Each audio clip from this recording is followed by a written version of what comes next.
একঘেয়ে chicken curry যদি ভালো না লেগে থাকে তাহলে চিকেনের এই রেসিপিটা একবার বানিয়ে দেখতে পারো, যা রুটি পরোটার সাথে খেতে কিন্তু বেশ লাগবে। বানাবো চিকেন ভর্তা। প্রথমেই চিকেনটাকে আমি একটু নুন আর সামান্য গোলমরিচ দিয়ে ভালো করে সিদ্ধ করে নিয়েছি। তার জন্য এখানে আমি চিকেনের সলিড পিস ব্যবহার করেছি।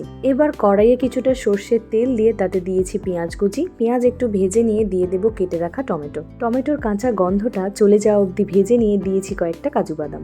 সব কিছু আরও খানিকক্ষণ ভেজে নিয়ে ভালো করে ঠান্ডা করে নিয়ে একটা মিক্সিং জারে মিহি একটা পেস্ট বানিয়ে নিয়েছি।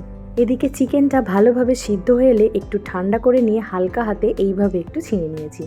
এবার একটা মশলা বানিয়ে নেব। এখানে 1 চামচ আদা বাটা, 1 চামচ রসুন বাটা, হলুদ গুঁড়ো, জিরের গুঁড়ো, ধনের গুঁড়ো, লঙ্কার গুঁড়ো আর সামান্য জল দিয়ে একটা মিক্স বানিয়ে নিয়েছি। এবার সর্ষের তেলে দিয়েছি কিছু গোটা মশলা, যার মধ্যে আছে এলাচ, দারচিনি, লবঙ্গ, সামরিচ, সাজিরে আর একদম অল্প জয়িত্রী।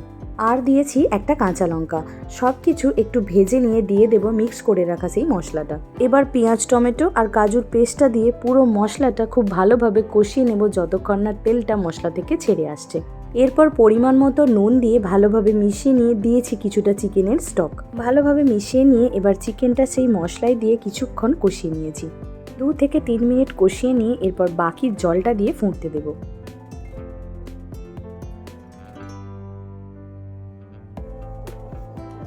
এরপর স্বাদের জন্য দিয়েছি সামান্য পরিমাণে চিনি।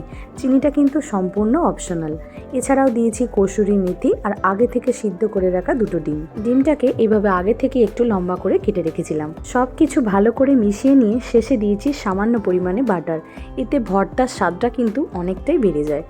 এই তো রেডি আমাদের চিকেন ভর্তা, যা রুটি হোক বা পরোটা সব কিছুর সাথে খেতে কিন্তু দারুণ লাগে। তো রেসিপিটা কেমন লাগলো আমাকে অবশ্যই কমেন্টে জানিও।